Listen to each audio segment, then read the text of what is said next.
They're suffering a tremendous amount of damage. Honestly, again, I'm not going to give away the details of our tactical efforts, but the hardest hits are yet to come from the U.S. military.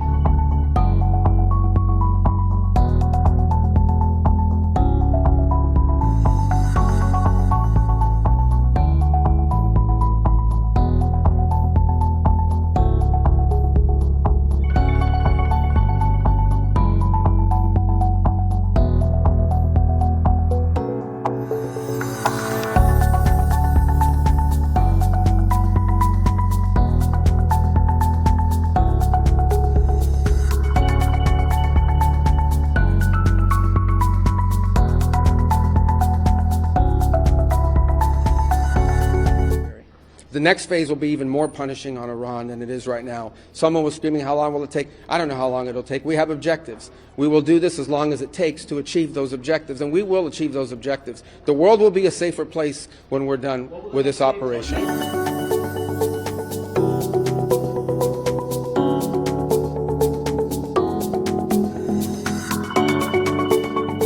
As the president has said, he would love for the people of Iran to use this as an opportunity to rise up and remove these leaders. They've been wanting to remove them from a long time. We've seen successive waves of protests, and we've seen them slaughter people. Okay? But the objective of this mission is to make sure they don't have these weapons that can threaten us and our allies in the region. That's why we're doing what we're doing now.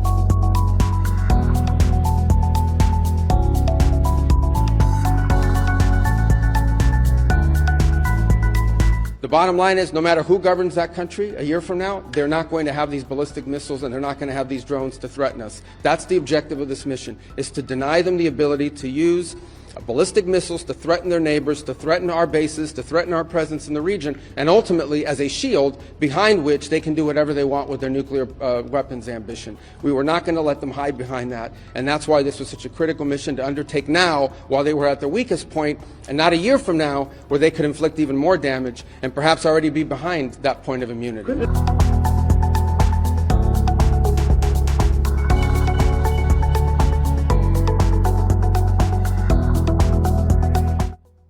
So yes, war is ugly and innocent people will be killed. Things could yet go very badly wrong. And there is no guarantee that Iran will get democracy after this. But I've never in years seen a war like this where people in the country being attacked are cheering the bombs.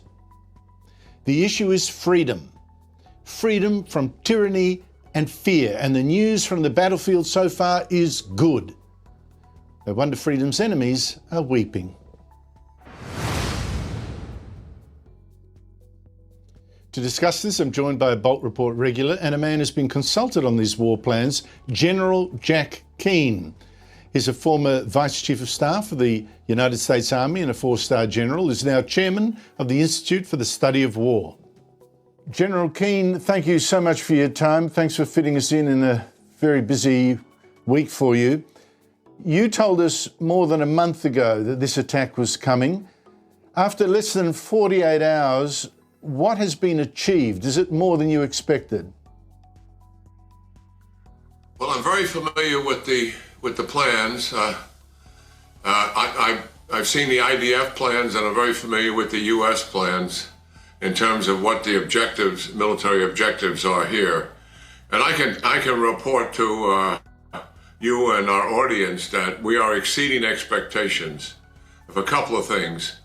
One is being able to decapitate as many leaders as we did based on exquisite intelligence.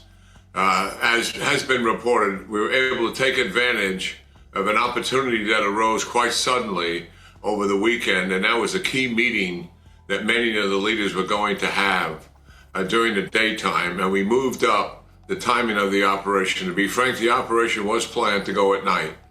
And this was Shabbat Saturday, obviously in Israel, which is, as we know, is a holy day for them. And it's part of Ramadan, obviously. And that exceeded expectations in having that opportunity. We knew we could get to them for sure. So 48 leaders decapitated to include the Ayatollah did exceed our expectations. And then what is happening here is because we've been able to hit with massive airstrikes, over 2,000 airstrikes in a 24-hour period. That is really quite staggering, even for the United States with the might of its air power. And this is IDF and U.S. military. We were able to deal a decisive blow very early on to the ballistic missile, short and medium range missiles that they have, which is the thing that concerns Israel and the United States in terms of attacking collectively our bases and our people. And secondly, being able to go after the drone inventory. So we believe that there's been a weakened response from the regime initially, because Intel told us that the regime was going to, as soon as they were hit, they learned a lesson from the 12-day war. They fully intended to go all out against U.S. bases, the Israelis, and also the Gulf states in the region from day one. They were not able to do that, and we think two reasons. One, hitting the chain of command at the top, but also disrupting through cyber attacks and taking down kinetically some of their ability to communicate, disrupted a very centralized chain of command that they enjoy there. And secondly, going after those missiles and drones very early on. So what we're getting back in terms of retaliation, while they obviously are retaliating, and they've killed Israelis and they've killed Americans and they've wounded both, we are getting less than what we expected, and that is very good news. Plus, we have taken down their Navy.